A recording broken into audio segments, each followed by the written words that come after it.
121 और मोहल्ला क्लिनिक बंद हो रहे हैं, तो स्टाफ को लग रहा है कि उनकी जो नौकरी है वो जा रही है। अभी 22 तारीख को मेरे पास फ़ोन आता है डॉक्टर का कि ऊपर से फ़ोन आया कि कल से आपको क्लिनिक में आने की ज़रूरत नहीं है। ट्रांसफ़र भी होते रहते हैं, मैं लोगों को समझाने के लिए कह रहा हूँ। पिछले ही ट्रांसफ़र नहीं हुए तो अब वाले में से कहाँ से हो जाएंगे?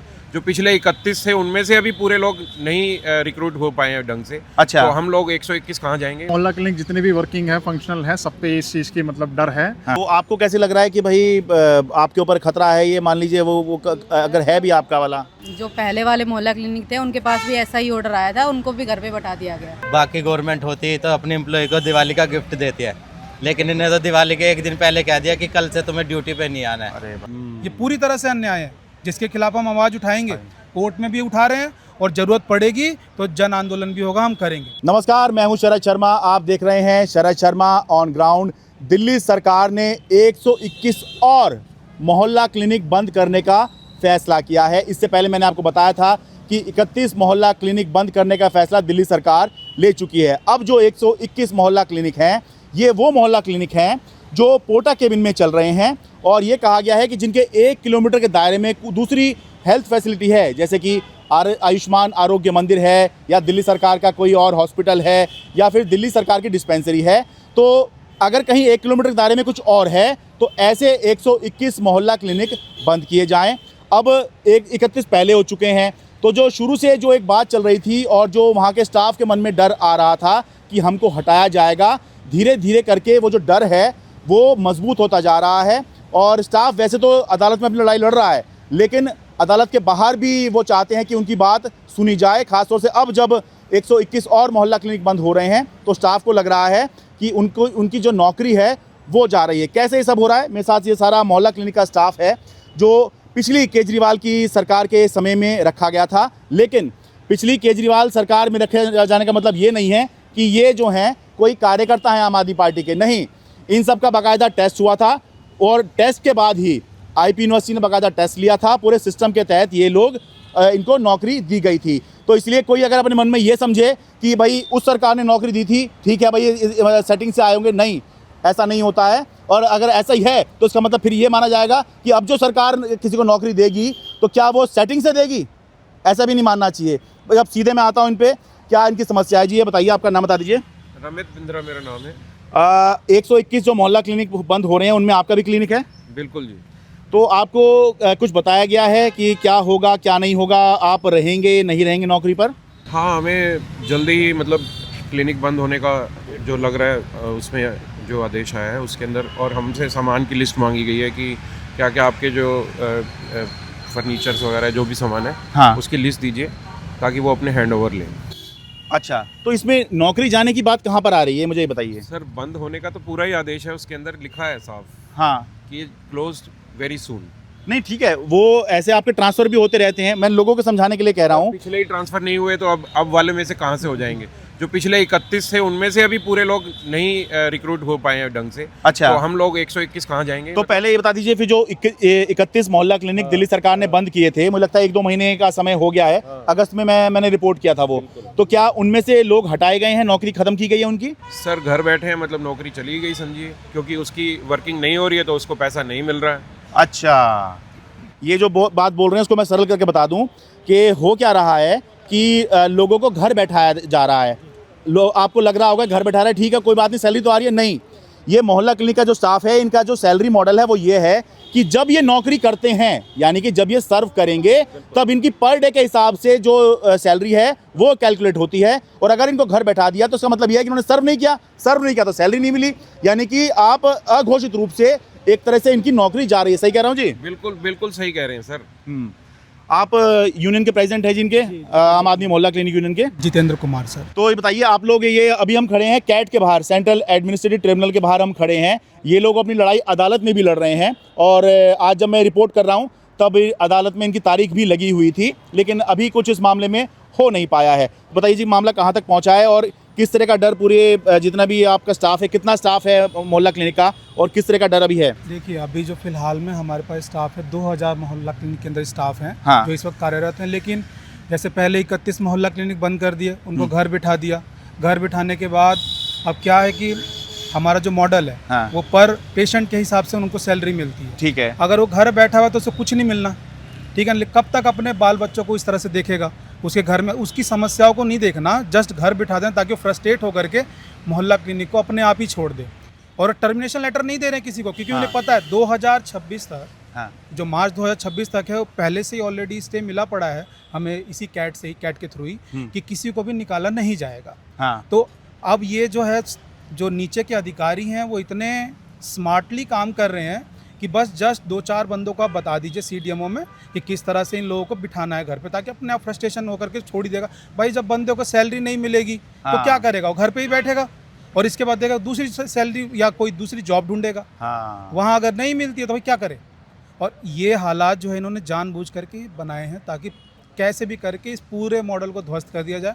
हमने पहले भी जनता दरबार में रेखा गुप्ता जी के पास, माननीय जो मुख्यमंत्री हैं उनके पास गए थे, उन्होंने एश्योरेंस दिया था हमें कि हमें जो है आप जो है एब्जॉर्ब करेंगे आयुष्मान आरोग्य मंदिर में। लेकिन अब हालात क्या हैं कि वो कह रहे हैं, लेकिन नीचे के जो अधिकारी हैं वो अपना अलग ही तंत्र चला रहे हैं। यानी एक अधिकारी तंत्र चल रहा है पूरी तरह से, किस तरह से इन लोगों को घर बिठाने का काम करा जाए। मैडम आप कहाँ पे है? आपका बंद हो रहा है या आपका भी अभी 121 में नाम है? Yes sir. अच्छा, क्या नाम है आपका मैम? मेरा नाम सुनीता है। आप क्या है मैम? एमसीए। ठीक है। LIG फ्लैट पुल पेलादपुर में। ठीक है। तो आपको कुछ बताया गया है अभी? कल परसों ही नोटिस आया रात 9 बजे हमारे पास। हाँ। CDMO से वगैरह से नहीं आया है, ऐसे ही पासवर्ड हुआ है मैसेज, उसमें था 121 मोहल्ला क्लिनिक का नाम है। जो डिस्पेंसरी के 1 किलोमीटर के जो दायरे में मोहल्ला क्लिनिक है उनको बंद करने का आदेश है। अच्छा। तो उसमें हमारा भी क्लिनिक है। हमारा क्लिनिक डिस्पेंसरी 300 मीटर की दूरी पर है। तो आपको कैसे लग रहा है कि भाई आपके ऊपर खतरा है? ये मान लीजिए वो अगर है भी आपका वाला, जो पहले वाले मोहल्ला क्लिनिक थे उनके पास भी ऐसा ही ऑर्डर आया था, उनको भी घर पे बैठा दिया गया। अच्छा। वो लोग भी अभी नहीं लगे हैं और वो घर पे ही बैठे हुए हैं अब तक। हमारे पास भी ऐसा ही ऑर्डर आया है और इन्वेंट्री के लिए CDMO से ऑर्डर आया है डॉक्टर के पास कि जल्द से जल्द इन्वेंट्री हमें दे दी जाए। ठीक है। ये असल में यही आशंका जब ये मुख्यमंत्री के पास गए थे, जैसे ही दिल्ली में नई सरकार आई थी उसने फैसला किया वो आयुष्मान आरोग्य मंदिर लेकर आएगी। तो शुरू में ये दिखाई दिया था कि मोहल्ला क्लिनिक को ही आयुष्मान आरोग्य मंदिर का नाम दिया जा रहा है। और मैंने भी कहा था जो आम लोग हैं, जो पेशेंट हैं, उनको भी कोई दिक्कत नहीं, और ये स्टाफ है इनको भी कोई इसमें दिक्कत नहीं होती। क्यों? आप नाम कुछ भी बदल दीजिए, ये सालों से होता आ रहा है। कोई नई सरकार आती है वो नाम बदलने की जो है परंपरा चलाती है, दिखाती है कि भाई हमने काम किया है, लेकिन नौकरी लोगों की नहीं जाती है। लेकिन इसमें जो है लोगों की नौकरी टेक्निकली नहीं जा रही है, लेकिन ये बता रहे हैं कि व्यवस्था ऐसी बनाई है कि भाई होता क्या है। सब आप एक उदाहरण के तौर पर समझ लीजिए कि ये जितने पेशेंट को सर्व करेंगे, डेली काउंटिंग होती है, उस हिसाब से इनकी सैलरी बनती है। उदाहरण के लिए आप समझिए कि 10 रुपये पर पेशेंट मान लीजिए इनकी सैलरी है कि 10 रुपये पर पेशेंट हुए। इन्होंने 100 पेशेंट अगर दिन में जो है हैंडल किए तो उस हिसाब से 1000 रुपये की सैलरी इनकी आज की होगी। लेकिन कल अगर डॉक्टर नहीं आया तो क्लिनिक बंद हो जाएगा, ये खुद नहीं आए तो भी क्लिनिक बंद हो जाएगा, अगर किसी कारण से इनको घर बैठा दिया गया तो भी क्लिनिक बंद हो जाएगा, और इन तीनों ही सूरत में इनका वेतन नहीं बनेगा। तो इस तरह से कहने को इनको टर्मिनेट नहीं किया जा रहा है, लेकिन इनको वेतन भी जो है नहीं दिया जा रहा है। उसका मतलब ये होता है कि अघोषित रूप से नौकरी चली गई। हाँ जी, आप कुछ कह रहे हैं?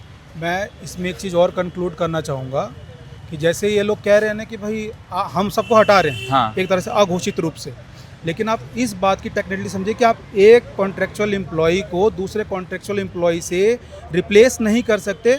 इसके ऊपर कई सारे जजमेंट आ चुके हैं, और अभी जो रिसेंटली जो जजमेंट आया है जिसके अंदर सुप्रीम कोर्ट ने कहा है कि जिन लोगों ने रिटर्न टेस्ट पास किया है, हाँ। वो सारे के सारे लाइबल हैं रेगुलराइजेशन होने के लिए। हमारा केस भी यहाँ पे रेगुलराइजेशन का है, ठीक है ना, कि हमें सबको रेगुलर करना चाहिए, क्योंकि हम लगातार 6 सालों से काम कर रहे हैं, एक ही तरह का काम कर रहे हैं, और जिसमें एक दिन का भी गैप नहीं है, ठीक है ना। और ये सारे पॉइंट्स जो है रेगुलराइजेशन के लिए सबसे ज़्यादा एप्लीकेबल हैं। इसीलिए हमने जो हमारे जो एडवोकेट हैं डॉक्टर कॉलिन गोंजाल्वेस, हाँ। उन्होंने काफ़ी अच्छी तरह से इसके ऊपर जो है बहस करी और रेगुलेशन केस जो इसमें एडमिट करवा लिया है, वो चल रहा है। लेकिन अब इनको जब समझ में आया कि अब इन्होंने रेगुलेशन केस करा है तो केस तो लंबे चलते हैं, हाँ। तो इन्होंने क्या करा कि कैसे भी करके कुछ षड्यंत्र करा जाए जिससे इन लोगों को घर पे बिठाया जाए, ताकि खुद फ्रस्ट्रेट होकर के अपने आप ही छोड़ दे।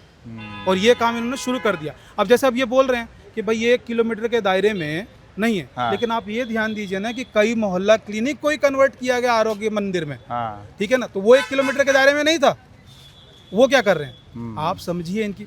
देखिए 33 मोहल्ला क्लिनिक जब 31-33 मोहल्ला क्लिनिक जब बंद करे, हाँ। वो अभी तक से घूम रहे हैं, और उसका जो स्टाफ है। बिल्कुल, वो स्टाफ मेरे को फ़ोन करता है कि सर मेरा कुछ करवाइए। हाँ। कोर्ट में जो है आपको पता ये डेट पे डेट मिलती है। हाँ। थोड़ा वक्त लगता है लेकिन न्याय मिलेगा। लेकिन ये वक्त जो होता है उससे घर का खर्चा नहीं चलेगा ना भाई। वो कैसे कैसे चलाए अपने परिवार के खर्चे को। हमारी और सबसे बड़ी बात कि रेखा गुप्ता जी ने वहाँ पर सबके सामने जनता दरबार में बोला हमें कि हमें सबसे पहले एब्जॉर्ब किया जाएगा। तो उस वादे का हुआ क्या? मई के महीने में जब मोहल्ला क्लिनिक का सारा स्टाफ गया था मुख्यमंत्री रेखा गुप्ता के पास, तो उन्होंने आश्वासन दिया था कि भाई आयुष्मान आरोग्य मंदिर में आप लोगों को एब्जॉर्ब किया जाएगा, आप चिंता मत कीजिए। ये देखिए मैं दिखा भी देता हूँ। एक बार दिखा दीजिए। ये रेखा गुप्ता जी और मैं पीछे भी खड़ा हूँ इसमें। बचा दो हमारी, हमने क्या गलती की है? देखिए आप लोग आज की डेट में जहाँ काम कर रहे हैं, सरकार जो भी नया सिस्टम बनाएगी, नए आरोग्य मंदिर बनाएगी, तो हम पहले आप लोगों को ऑक्यूपाई करेंगे। डोंट वरी, पहले आप लोगों को करेंगे रेनोवेटेड मेडिकल सिस्टम, मेडिकल सुविधाएं। यदि दिल्ली वासियों को जो भी हम देने जा रहे हैं उसमें आप सब लोगों को ऑक्यूपाई करेंगे। ठीक है। तो हाँ, मैं यही बता रहा था कि एक तरह से अब देखिए जो मुख्यमंत्री कह रही हैं टेक्निकली वो बात भी गलत नहीं हो रही। ठीक है, क्योंकि उन्होंने हटाया तो है नहीं आप लोगों को, लेकिन दूसरी तरफ अगर आप इनको घर बैठा देंगे या दूसरी जगह पे पोस्टिंग नहीं देंगे तो उस सूरत में फिर जब इनके पास घर में वेतन नहीं आएगा, इनका घर कैसे चलेगा? ठीक कह रहे हैं जी? बिल्कुल सर, मेरा नाम नवीन है।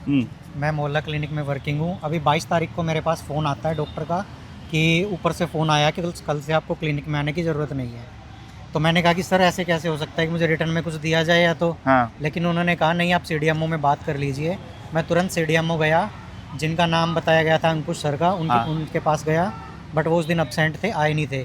तो मैंने वहाँ जाने के बाद उनको फ़ोन किया तो उन्होंने कहा कि ऊपर से ऑर्डर है कि आपकी फ़ाइल रोक दी गई है, आपको कल से आने की कोई ज़रूरत नहीं है, अगर आप जाते हो तो आपको सैलरी नहीं दी जाएगी उस चीज़ की। मतलब रिटर्न में भी कुछ नहीं दे रहे हैं? कुछ नहीं दिया रिटर्न में, बल्कि आज भी मैंने इनको रिमाइंडर में मेल डाली है दोबारा। 22 तारीख को ही मेल डाली थी, जिसमें स्टेट सेल और ये जो हमारा CDMO है और नोडल ऑफिसर तीनों को मेल की गई है, बट उनका कोई रिस्पांस नहीं आया। ना 22 तारीख को रिस्पांस आया, ना आज कुछ रिस्पांस आया। आज मैं क्लिनिक में गया हूँ तो उन्होंने, डॉक्टर ने हमारे अटेंडेंस में साइन करने से भी मना कर दिया मुझे। अच्छा। कि साइन करने की ज़रूरत नहीं है आपको, ऊपर से ऑर्डर है कि आपको साइन ना करने दिए जाएँ, क्योंकि आपके पास, क्योंकि फिर उसमें मेरे पास रिटर्न प्रूफ हो जाता। हाँ। लेकिन उन्होंने, डॉक्टर ने मना कर दिया। मैं अभी क्लिनिक से ही आ रहा हूँ, बट मेरा कोई साइन नहीं है आज का। मेरे को कोई रिटर्न ऑर्डर नहीं दिया गया कि कल से आपको नहीं आना है। ये देखिए, ये भी अजब ही वो है कि भाई आपको रिटर्न में कुछ नहीं दिया, यानी कि कल को जब मामला कोर्ट वोट में जाएगा तब कुछ सामने आएगा ही नहीं। जो भी होगा इनका मुँह जुबानी होगा, जी मुझे ऐसा कह दिया गया है। अब जुबानी की जो कीमत होती है वो कम होती है, ठीक है, और जो लिखित की है वो कीमत ज़्यादा होती है। और क्योंकि आपको अपनी बात कहनी है, इस वजह से ज़ुबानी की कीमत हमारे में तो है, इसलिए हम इनकी बात जो है आपको दिखा रहे हैं कि देखिए किस तरह से दिल्ली में सरकार बदली तो इनके जो नसीब हैं वो एकदम से कैसे बदल गए। कि पहले इनका संघर्ष क्या था? पहले इन लोगों का संघर्ष था कि हमारी नौकरी पक्की की जाए। हम लोग 2016 से, 2017 से, 18 से, 19 से, 20 से लगे हुए हैं, ठीक है, यही था ना? बिल्कुल सर। और ये इनका संघर्ष था कि भाई हम इतने साल से लगे हुए, हमारी नौकरी पक्की की जाए, सैलरी बढ़ाई जाए, यही था ना? मुख्यमंत्री ने हमें आश्वासन दिया था कि हम पहले आपको एब्जॉर्ब करेंगे। हाँ। बट अभी जो इन्होंने नोटिफिकेशन निकाला है उसमें इन्होंने कहीं ये मेंशन नहीं किया कि मोहल्ला क्लिनिक के कर्मचारियों को प्रेफरेंस दी जाएगी। कोई प्रेफरेंस का कोई मतलब दावा नहीं किया गया है। जुबानी प्रेफरेंस देने की बात जरूर की गई है, लिखित में कोई प्रेफरेंस नहीं है। प्रेफरेंस नहीं है। ऐसे तो कंपटीशन और ज़्यादा बढ़ जाएगा। हम पहले भी रिटर्न एग्जाम दे के आए हुए हैं। हाँ। अब ऐसे तो फिर वही बात है कि 10 साल पहले जितने भी कर्मचारी सरकारी में उनको सबको हटा के दोबारा से उनका एग्जाम लिया जाए, फिर हम भी एग्जाम देंगे दोबारा। हम भी तो एग्जाम देके प्रॉपर डॉक्यूमेंट वेरिफिकेशन करा के जब यहाँ पे आए थे, हमारा भी मेडिकल हुआ था, डॉक्यूमेंट वेरिफिकेशन हुए थे, मेरिट लिस्ट बनी थी, वो मेरिट लिस्ट आज तक हमारे पास है। हाँ। तो हमें हटाया क्यों जा रहा है फिर? ये सर कहने का मतलब ये हो गया ना कि आप देखिए, अगर इन्होंने ये सोच रखा है कि कोई सरकार बदलती है तो उस एम्प्लॉय को रिक्रूट करा जाएगा फिर से। तो सरकारी बंदे हैं, काम करे तो आप इनको भी करिए। अगर आपका यही पैमाना है कि हाँ भाई जो कॉन्ट्रेक्चुअल एम्प्लॉई हैं इनको हर 5 साल में रिटर्न एग्जाम देना पड़ेगा अगर सरकार बदलती, हम तो कोई राजनेता नहीं है ना। हम तो एक तरह से एम्प्लॉई हैं, तो एम्प्लॉय की तरह काम कर रहे हैं। तो हमारा बार बार टेस्ट ले करके और फिर से आप जो है उसी जगह पर लेके आ रहे हैं। और अभी जो सैलरी भी जो आम में डिसाइड करी गई है वो बिल्कुल प्री मेच्योर सैलरी है, जो मतलब जो पहली बार जो आता है फ्रेशर होता है। हम यहाँ से 6-6 साल से काम कर रहे हैं, जो आज तक बढ़ोतरी नहीं हुई, और उसमें आप हमें फिर से उसके अंदर लेने के लिए बोल रहे हो। फिर से कंपटीशन में बैठने के लिए बोल रहे हो। तो एक तरह से हमारे साथ ये अन्याय है, ये पूरी तरह से अन्याय है, जिसके खिलाफ हम आवाज़ उठाएंगे, कोर्ट में भी उठा रहे हैं और ज़रूरत पड़ेगी तो जन आंदोलन भी होगा, हम करेंगे, हम सब मिलकर के आंदोलन करेंगे। क्योंकि रेखा गुप्ता जी को अभी तक से टाइम नहीं मिला, मैडम को 16 मई से उन्होंने कहा था कि डेलीगेशन से हम मिलेंगे, आज तक नहीं मिली वो। मैंने ना जाने कितनी बार चक्कर काट लिए, बहुत कोशिश करी गई कि मिल लीजिए, हमारे दुख दर्द को समझिए। हमारे मोहल्ला क्लिनिक जो इतना परेशान है, मान लीजिए जिन लोगों ने कोरोना में काम कर रखा है, आप उन्हीं को ही परेशानी दे रहे हैं। और यहाँ तक कि कोरोना में कई लोगों ने काम किया, उनकी आज तक सैलरी नहीं दी गई है, जिन्होंने सीरो सर्विलेंस में काम किया है। और मैं असल में इनसे पहले से मिला हूँ, पहले रिपोर्ट भी किया है। तो जब ये मुख्यमंत्री से मिलके आए थे, तो ये जो आज जो बातें बोल रहे हैं, उस समय पर इनकी बात बिल्कुल अलग थी, क्योंकि सरकार पे विश्वास कर रहे थे। ऐसा नहीं कि ये इन लोगों ने झंडा उठा लिया सरकार के खिलाफ कि सरकार बदल गई है तो हम झंडा उठा लेंगे, ना, ऐसा कुछ नहीं था। यही व्यक्ति थे जो ये बोल रहे थे कि हमारी मुख्यमंत्री से बात हुई है, उन्होंने पूरा आश्वासन दिया है और हमें उन पर पूरा भरोसा है। यही व्यक्ति थे। मुझे याद आ रहा, मई का महीना था, गर्मी उस समय थी, हाँ, उस समय मैं आया था, तब यही बता रहे थे। और आज जब उसके बाद में इनसे कोई मुलाकात नहीं की गई और एक के बाद एक मोहल्ला क्लिनिक बंद हो रहे हैं, लोगों को घर पे बैठाया जा रहा है, तब जाकर ये जो हैं इस तरह से जो बात बोल रहे हैं, ये बोलने को मजबूर हुए हैं। क्योंकि ये अंदर से कोई सरकार के खिलाफ नहीं है, किसी पार्टी के खिलाफ नहीं है, लेकिन जब बात नौकरी पे आएगी तो क्या करें। ठीक कह रहे हैं जी? बिल्कुल सही कह रहे हैं सर। और देखिए, ऑन कॉल किसी को भी फ़ोन करके बोल देना कि आप कल से मत आइए, ये कोई रिटर्न ऑर्डर नहीं है, वर्बल ऑर्डर की कोई मतलब भी नहीं होता। और आप उसे ना परेशान कर रहे हो, एम्प्लॉइयों को परेशान कर रहे हो कि छोड़ दे। अब हर एक एम्प्लॉय तो लड़ने नहीं जाएगा ना भाई, ठीक है ना। तो हमें क्या करना पड़ेगा, हमारे पास और कोई रास्ता नहीं बचता। मैं अभी भी माननीय मुख्यमंत्री रेखा गुप्ता जी से कहना चाहूँगा कि हमारे दुख दर्द को समझें और हमारी जो भी समस्या है उसका निराकरण जल्द से जल्द कर लें, हमें बुला लें। क्या दिक्कत है बुलाने में? या फिर ये बताइए कि हम पाकिस्तान से आए हुए हैं या बांग्लादेश से आए हुए हैं, ये आप हमें घोषित करना चाहते हो क्या? या ना हमसे मिलना चाहते हो, ना कुछ करना चाहते हो। एक तरह से अछूत की तरह हमें बिल्कुल बिहेव करा जा रहा है। इस तरह का सौतेला व्यवहार हमारे साथ ही क्यों किया जा रहा है भाई? समझ में नहीं आ रहा मेरे को। मैं ये ठीक कह रहा हूँ ना, आप लोग की पिछली सरकार में संघर्ष ये था कि हमें पक्का करो, हमारी सैलरी बढ़ाओ, है ना जी। और इस सरकार में ये हो गया, अरे कम से कम नौकरी तो छोड़ दो जी। यही चल रहा है अब। ये मेरे क्लिनिक पे एमसी है, इन्हें अभी बाकी गवर्नमेंट होती तो अपने एम्प्लॉय को दिवाली का गिफ्ट देती है, लेकिन इन्हें तो दिवाली के एक दिन पहले कह दिया कि कल से तुम्हें ड्यूटी पे नहीं आना है। अरे बताइए उनके घर में क्या बीती होगी। और इन्हें ड्यूटी पे नहीं आना है, बाकी हम जैसे स्टाफ रह गए तो हमें वहाँ पे सारी चीज़ें मैनेज करनी पड़ रही है। अभी 121 जो क्लिनिक बंद हो रहे हैं, उसमें मेरा भी नाम है। अच्छा, मैं परवीन कुमार हूँ, MTW। अच्छा, मेरे MTW मतलब होता है मल्टीटास्क वर्कर। इन्होंने ये तो कर दिया, नर्स की वैकेंसी निकाल रहे हैं, फार्मासिस्ट की निकाल रहे हैं, डॉक्टर की निकाल रहे हैं, और ना उनको कोई प्रेफरेंस दे रहे हैं। लेकिन MTW का तो ये कहीं पे जिक्र नहीं कर रहे हैं कि उसकी वैकेंसी निकाल रहे हैं। हम मतलब जो हटा रहे हैं वो तो हटा ही रहे हैं, उसके अलावा जो NHM के तहत जो भर्तियां हो रही हैं उसमें अप्लाई भी नहीं कर सकते। अप्लाई भी नहीं कर सकते, तो वो तो मतलब जैसे ना जैसे करके मारे गए हैं वो तो MTW तो। फिर अभी बात आई, कुछ स्टाफ को ये निकाल रहे हैं, ऊपर से इन्वेंट्री वगैरह मांग रहे हैं। इन्वेंट्री मांग रहे हैं तो मतलब बंद ही करने जा रहे हैं क्लिनिक। उन्होंने साफ साफ लिखा है विदिन 1 किलोमीटर के रेडियस में जो आरोग्य मंदिर बने हैं उनके आसपास के क्लिनिक बंद कर दिए जाएंगे। अब वो बनाई ऐसे रहे जो 1 किलोमीटर के अंदर है, ताकि 4-5 बंद हो सके, वहाँ पे एक बना दे जबरदस्ती। अभी यही हुआ है। कोई इंटीमेशन नहीं दिया जा रहा है। जैसे कि अभी पीछे हाई कोर्ट ने बोला था कि 15 दिन का कम से कम नोटिस देना जरूरी है, लेकिन इन्होंने कोई नोटिस नहीं दिया। 22 तारीख को मुझे वर्बली फ़ोन करके बोल दिया जा रहा है कि 8 तारीख को आपका कॉन्ट्रैक्ट खत्म हो चुका है, तो 8 तारीख के बाद की आपको सैलरी नहीं दी जाएगी। अब देखिए, हालांकि मैं ड्यूटी 22 तारीख तक कर चुका हूँ। ये दिवाली की छुट्टियों के मूड में होंगे उस समय पर, और 21-22 गोवर्धन पूजा और भाई दूज का वो चल रहा होगा, और इनको पता लग रहा है कि इनकी नौकरी जो है अघोषित रूप से चली गई। हाँ जी, और वो भी 15 दिन बाद पता चल रहा है कि 15 दिन पहले ही मैं अनएम्प्लॉयड हो चुका हूँ। हालांकि मैं 15 दिन ड्यूटी भी की है मैंने, बस उसके लिए कह रहे हैं कि चलो उसकी सैलरी हम दे देंगे, लेकिन आज के बाद की आपको कोई सैलरी नहीं दी जाएगी। और कुछ भी लिखित में नहीं है, कोई रिटर्न में ऑर्डर पास नहीं किया गया है, सब कुछ वर्बली चल रहा है। ठीक है, एक मिनट से बात कर लो, आप निकाल लो। आप भी 121 में से ही हैं जो बंद कर रहे हैं? अभी मेरा क्लिनिक जो है अभी 121 में नहीं है। अभी हमारा वैसा कोई नोटिस हमारे पास आया नहीं है ना। अच्छा, आया हमारे पास अभी, तो अभी हमारे पास नहीं आया। हमारी तो देखो सरकार से यही रिक्वेस्ट है कि हम तो एक नाम, मतलब, लेकिन आपको डर होगा कि जैसे ये इनको हटाया जा रहा है, आपको भी हटाया जा सकता है? बिल्कुल बिल्कुल, ये सारे मोहल्ला क्लिनिक जितने भी वर्किंग है, फंक्शनल है, सब पे इस चीज़ की मतलब डर है कि कभी भी उनको पास भी नोटिस आ सकता है बंद करने का। तो वो डर हमारे अंदर भी है, जैसा कि बाकी हमारे साथियों के अंदर है। आपका क्या नाम है जी? दिनेश कुमार। मैं 121 में से जो मोहल्ला क्लिनिक बंद हो रहे हैं उसमें आप एक हैं? हाँ जी, 121 वाले में आप क्या हैं? मैं MTW मल्टीटास्क वर्कर। ठीक है। 121 जो मोहल्ला क्लिनिक बंद हो रहे हैं उसमें हमारा भी नाम है। ऑर्डर में आया कि उसको जल्दी से जल्दी ही बंद कर दिया जाएगा। अभी तक हम माननीय मुख्यमंत्री जी से कई बार हम रिक्वेस्ट कर चुके हैं, मई में जाके मिले भी थे। उन्होंने बोला कि हमें सबसे पहले ऑक्यूपाई करेंगे आरोग्य मंदिर में। हम माननीय मुख्यमंत्री जी से एक ही निवेदन करना चाहते हैं, माननीय मुख्यमंत्री जी 1139 आरोग्य मंदिर खोलने के लिए बोल रहे हैं। हाँ। और दिल्ली में टोटल 543 मोहल्ला क्लिनिक है जिसमें 2000 स्टाफ वर्किंग है। तो आप 2000 स्टाफ को ले लीजिए, बाकी तो और आप ऊपर से ले लीजिए। 2000 तो यहाँ से ले लीजिए, आप इनको भी निकाल रहे हैं। जबकि हम लोग 2019 में गवर्नमेंट ने जो एग्ज़ाम कंडक्ट करा था उससे आए हैं, प्रॉपर एग्ज़ाम दिया है, प्रॉपर हमारी मेरिट लिस्ट के हिसाब से भर्ती हुई है। तब भी हमारे को घर बैठने के लिए बोला जा रहा है, कोई रिटर्न ऑर्डर नहीं दिया जा रहा। बस अब ये कह दिया कि आपका क्लिनिक जल्द से जल्द बंद हो जाएगा। हाँ जी, आप कुछ बता रहे थे, खत्म करो उसके बाद। सर ये बोलना चाहता हूँ, जैसे आप पूछ रहे थे अभी कि क्या हम नकली हैं, हाँ, या फिर हमारा एग्जाम हुआ नहीं। ये देखिए, हाँ, क्या सेटिंग से आए हैं? सेटिंग्स है। हाँ। ये डायरेक्टरेट ऑफ हेल्थ सर्विस है, department of health and family welfare, government of Delhi.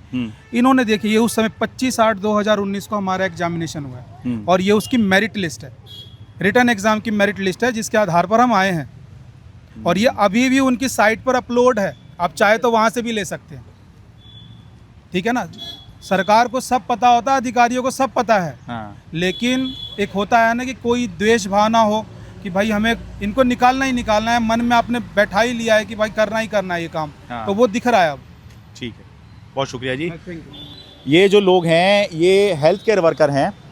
ये वो लोग हैं जो आपको याद होगा कोरोना का समय आया था तो इनकी बड़ी ढूंढ मची हुई थी, इनको बड़ा सम्मानित किया जा रहा था।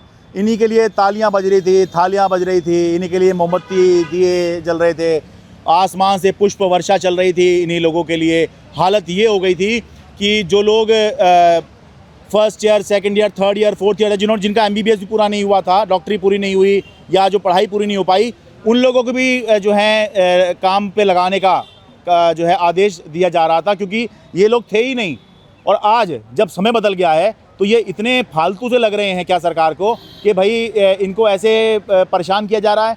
ये सोचने की बात है कि भाई इस तरह से किसी को परेशान ना किया जाए कि घोषित रूप से किसी को हटाया नहीं जा रहा, लेकिन अघोषित रूप से ये सारे ही परेशान हैं कि भाई आप घर बैठा दोगे तो इनकी सैलरी कहाँ से आएगी, और जब सैलरी नहीं आएगी तो इनका घर कैसे चलेगा। और ये भी सोच के देखिए कि कई साल ये अपने जीवन के जिसको दे चुके हैं, 2016 में कोई आया होगा, कोई 2017 में आया होगा, कोई 18 में आया होगा, तो आप मान के चलिए कि कम से कम 7, 8, 9, 10 साल तो ये लोग मोहल्ला क्लिनिक को दे चुके हैं, दिल्ली सरकार के इस विभाग को दे चुके हैं।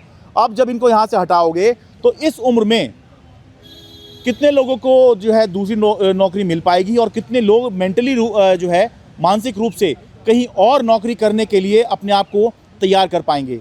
ये सोचने वाली बात है। तो इस पर सरकार को विचार करना चाहिए कि आप नाम बदल लीजिए, मोहल्ला क्लिनिक का नाम आप आयुष्मान आरोग्य मंदिर करें, कुछ भी करें। उस पर मैं पहले भी कह चुका हूँ कि नाम में कुछ नहीं रखा, हर सरकार ऐसा करती है।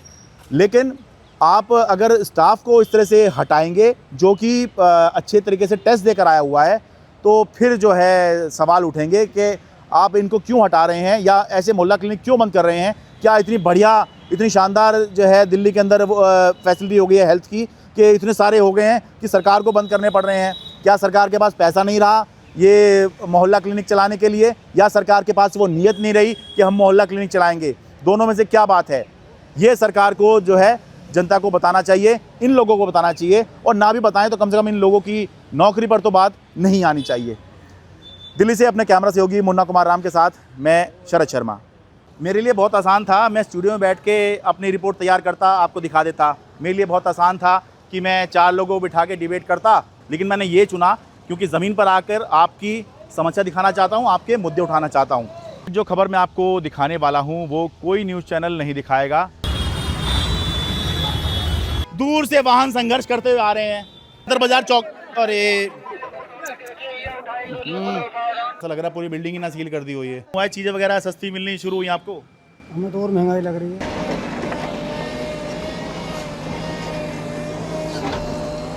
हम तो आप ही के लिए आए हैं हम यहाँ पर। कौन सुनेगा बताओ, क्या सिस्टम बना रखा है। मैं आपका बहुत अच्छे से चैनल बहुत आपकी फैन हूँ और हाँ जी जी मैंने बहुत देखे आपके चैनल। मेरी मम्मी के साथ आपके हम यूट्यूब पे देखते हैं। अच्छा भाई हमें मुझे यकीन नहीं था कि माता जी जो है हमें यूट्यूब पर देखती होंगी। अच्छा लो सेल्फी ले लीजिए माता जी के साथ में, ये हमें भी याद रहेगी। पूरे उसमें दिल्ली में आपने छाए हुए हो एकदम से। कि सदर बाजार की जो रिपोर्ट आई थी, जो कीचड़ के अंदर आप जा रहे थे, वो सब देखा मैंने आपको। कोई रिपोर्टर कीचड़ में नहीं घुसता। मैं शरद शर्मा हूँ जी, एनडीटी वाले। हाँ जी एनडीटी वाले। मेरी हर कहानी आप ही की कहानी कहती है, आप ही के मुद्दे उठाती है, इसलिए इस चैनल को खूब जम के सब्सक्राइब करें, हर वीडियो को खूब शेयर करें, लाइक करें, कमेंट करें, क्योंकि जितना ज़्यादा हमारा सब्सक्राइबर बेस होगा, जितना ज़्यादा लोग हमें देखेंगे, उतना ही बड़े स्तर पर हम आपके मुद्दे प्रभावशाली तरीके से उठाएंगे। जय हिंद।